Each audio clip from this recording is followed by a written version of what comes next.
Hi friends, this is Swapna. Welcome back to our channel smart Telugu house wife. ఎలా ఉన్నారు, ఏం చేస్తున్నారు? అందరూ బాగున్నారా? సో ఈరోజు ఇంట్రో వచ్చేసి నేను ఈవినింగ్ నుంచి స్టార్ట్ చేశానండి. బట్ వ్లాగ్ షూట్ చేసింది అయితే మార్నింగ్ నుంచి షూట్ చేశాను.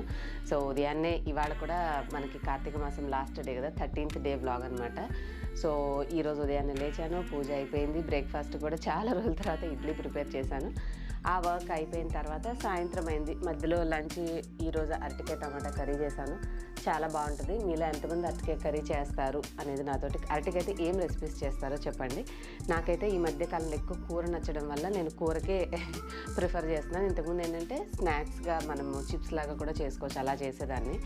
కానీ కర్రీ అయితే చాలా బాగుంటుందండి. మనకి అన్నంలోకి బాగుంటుంది, చపాతీలో కూడా చాలా బాగుంటుంది తినడానికి, రోటీ తినే వాళ్ళకైనా. సో అవి చేశాను. లంచ్ అయిపోయింది. ఇవాళ అప్లోడ్ చేయాల్సిన వీడియో వర్క్ అంతా చేసి కాసేపు అలా మధ్యాహ్నం పడుకోవడం అలవాటైతే నిజంగా పడుకోకపోతే మైండ్ ఎలాగో ఊగిపోతుంది అనమాట. హాయిగా పడుకొని లేచి ఇప్పుడు బాబు స్కూల్ నుంచి వస్తాడు కదా, మనం ఇంతకుముందు సూపర్ మార్కెట్లో తెచ్చుకున్న మిర్చి బజ్జీ అట్లాగే ఫ్రిడ్జ్లో ఉండిపోయి మర్చిపోయాను నేను.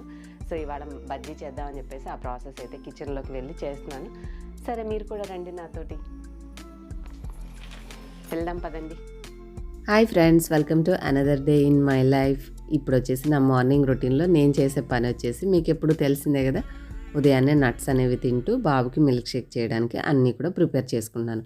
ఆ తొక్కలన్నీ వలవడమే చాలా సమయం పడుతుంది. ఈ టైం లోపల మనం ఏకంగా ఒక బ్రేక్ఫాస్టే ఉండేయచ్చు, అంత సమయం తీసుకుంటుంది. సో ఇవాళ లాస్ట్ కార్తీక మాసంలో చివరి రోజు పోలి పాడ్యమే అంటాం కదా.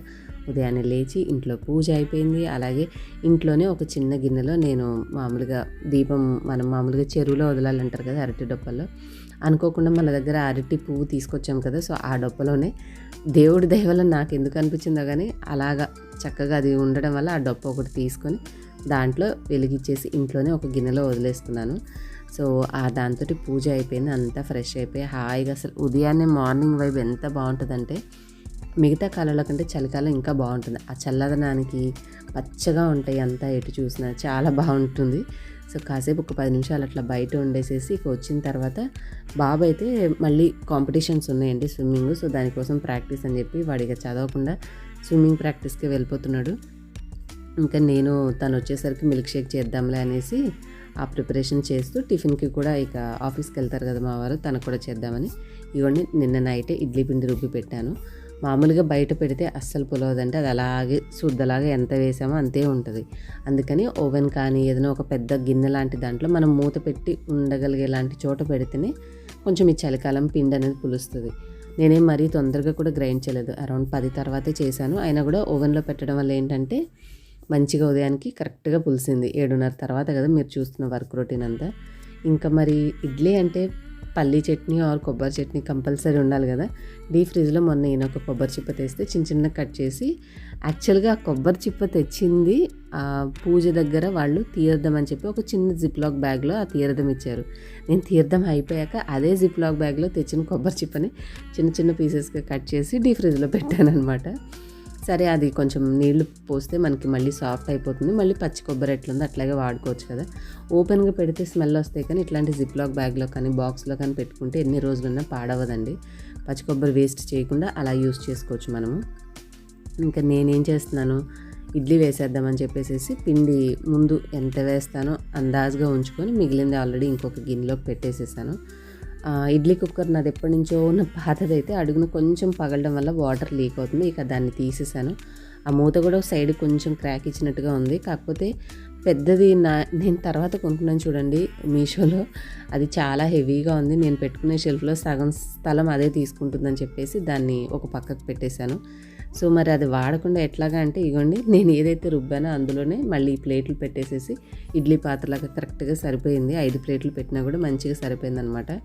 ఇంకా అలా ఇడ్లీ చట్నీ చేసేసి మార్నింగ్ టిఫిన్ బ్రేక్ఫాస్ట్ అయిపోయాక ఇగోండి ఇది వచ్చేసి కర్రీ.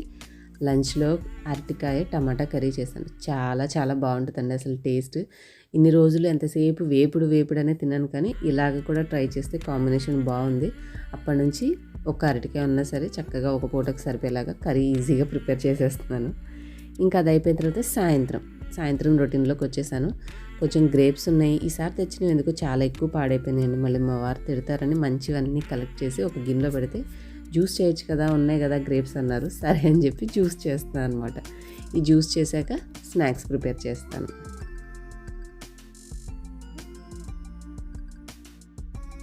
వాటర్ ఏం వేయకుండానే డైరెక్ట్గా గ్రైండ్ చేసేస్తాను. మనకు ఆల్రెడీ గ్రేప్స్లో నుంచి జ్యూస్ వస్తుంది కదా. సో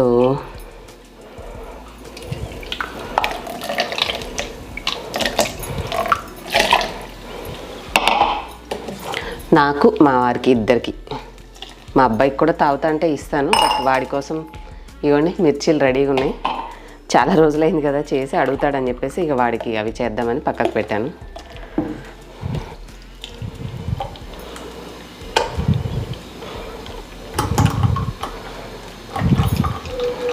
ఇగోండి అప్పుడే సగంకి వచ్చేసి ఆగిపోయింది. ఇక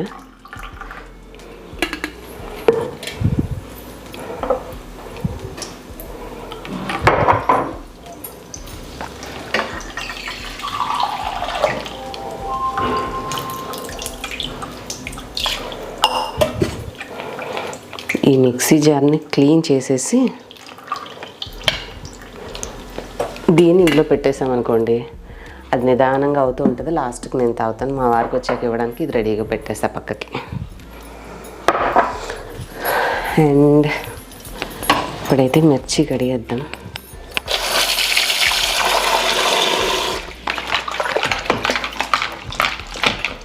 మా అబ్బాయి సర్ప్రైజ్ అయిపోతాడమ్మా, అమ్మో మా మమ్మీ బజ్జీ చేస్తుంది అని.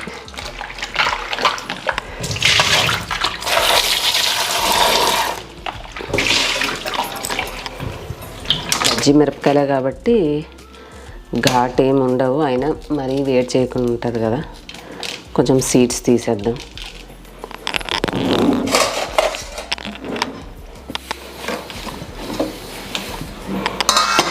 సో కొంచెం ఘాటు పెట్టి సీడ్స్ తీసేసి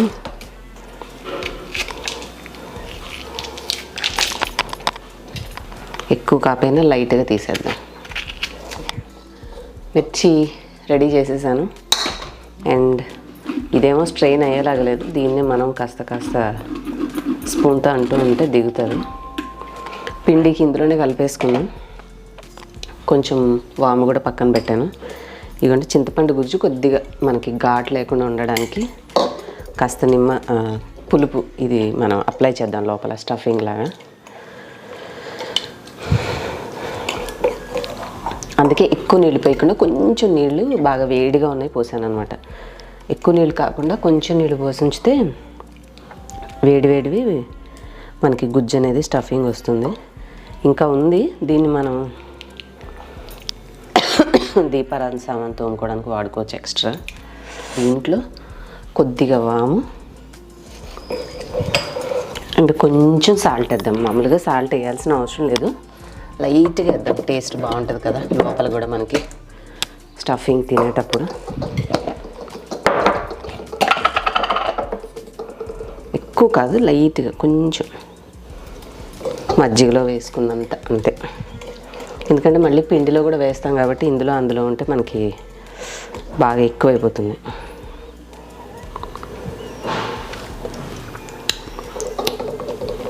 బాగుంది, భలే ఉందండి అసలు. కాస్త ఉప్పు కలిపితే టేస్ట్ సూపర్గా ఉంది. ట్రై చేయండి మీరు కూడా కావాలంటే. కాస్త ఉప్పు, చింతపండు గట్టి గుజ్జు, కొంచెం వాము. ముందు ఇవన్నీ అయితే పెట్టేసుకుందాం. మనం మార్కెట్కి వెళ్ళామనుకోండి, బయట బజార్లో స్ట్రీట్ స్టైల్ వాళ్ళేమో వాళ్ళకి ఏది ఈజీగా ఉంటే దాన్ని పెట్టేసి వాళ్ళు చేస్తూ ఉంటారు. ఈ బజ్జీలకి ఏంటంటే ఒక్కొక్కది ఒక్కొక్క స్టైలు. సో ఇవన్నీ పెట్టేద్దాం.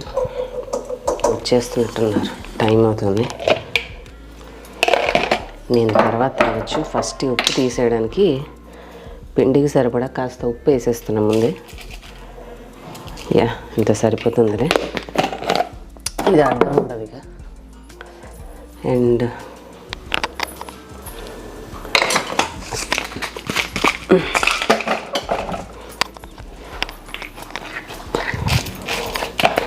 వాము,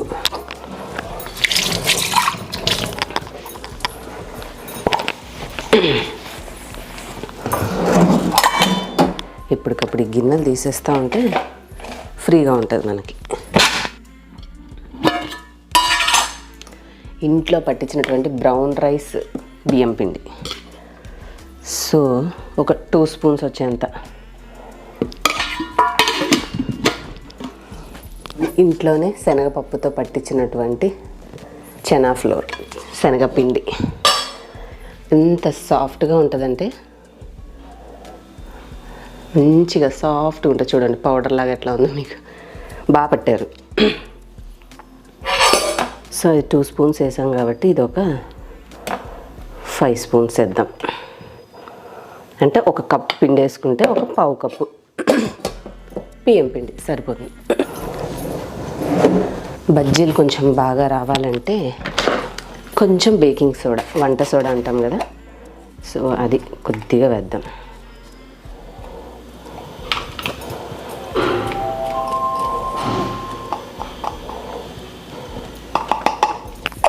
మరీ ఎక్కువ అవసరం లేదు. బేకింగ్ సోడా అయిపోయాక ఉప్పు ఆల్రెడీ వేసేసాం, వాము వేసేసాం, కాస్త కారం కొద్దిగా. సో ఇవన్నీ వేసేసి మరి చప్పగా లేకుండా కొంచెం బాగుంటుందని మిక్స్ చేసా. కొద్దిగా ఆయిల్ వేసుకుందాం. కొంచెం ఆయిల్ వేసుకుంటే మనకి బ్యాటర్ అనేది క్రిస్పీగా ఉంటుంది, మెత్తబడిపోకుండా. మనం వేసిన తర్వాత బజ్జీ అనేది మరీ సాఫ్ట్గా లేకుండా క్రిస్పీగా ఉంటుంది. ఉంటే వేడివేడి వేస్తే బాగుండేది, కానీ ఇక ప్రస్తుతానికి టైం లేదు కాబట్టి నేను చల్లటి నూనె వేసేసాను. ఒకేసారి ఎక్కువ నీళ్ళు పోయకుండా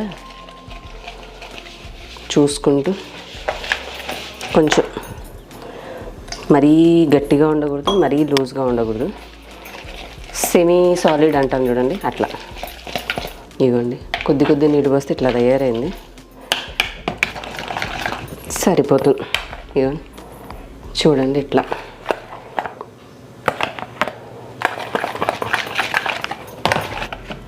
కొద్దిగా టేస్ట్ చేద్దాం ఉప్పు సరిపోయిందో లేదో. పర్ఫెక్ట్గా సరిపోయింది. ఇంకా ఆయిల్ పెట్టేద్దాం. బుజ్జి ఐరన్ కడాయి ఉంది, దీంట్లో పెట్టేసుకుందాం ఆయిల్. నేను ప్రతిదీ కడుగుతానండి, ఎందుకంటే మనం కడిగి అంత చక్కగా పెట్టినా బొద్దింకలు బల్లులు ఏమైనా ఉంటే వీటిలో తిరుగుతూ ఉంటాయి. అందుకని చెప్పేసి ఒకసారైనా వాష్ చేసుకుంటాను.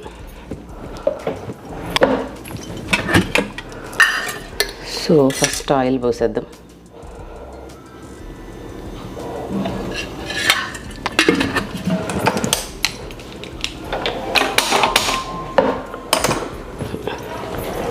ఇది కాగే లోపల మనం జ్యూస్ చేసుకుని తాగేద్దాం. ఇవరా ఇంకా జ్యూస్ చేసిన తర్వాత మా అబ్బాయికి మా హస్బెండ్కి ఇచ్చాను. నాకైతే లేదు, ఇంకా పల్చగా చేస్తే వచ్చేదిలే, కానీ నేను తీసుకున్న క్వాంటిటీకి 2 గ్లాసులే ఇనఫ్ అనమాట. మళ్ళీ పల్చగా చేయడం ఎందుకని వాళ్ళిద్దరికే ఇచ్చేసాను.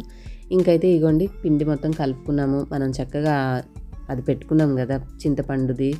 అసలు ఎంత బాగున్నాయి అంటే కొంచెం స్పైసీగా ఉన్నాయి. మా ఇంట్లో మా హస్బెండ్ ఎక్కువ స్పైసీ తినలేరు, కానీ మా వాడు కొంతవరకు తట్టుకుంటున్నాడు. ఇప్పుడు అలవాటు చేసుకుంటున్నాడు స్పైసీ తినడం. కూరలో పచ్చిమిర్చి తినడు, కానీ ఇట్లాగా బజ్జీలో అయితే పచ్చిమిర్చి తింటాడు. సో చేశాను. మనము చేసినవి ఇంగ్రీడియంట్స్ పెద్దగా గొప్పవి ఏమీ యాడ్ చేయకపోయినా టేస్ట్ అయితే చాలా బాగా వచ్చిందండి.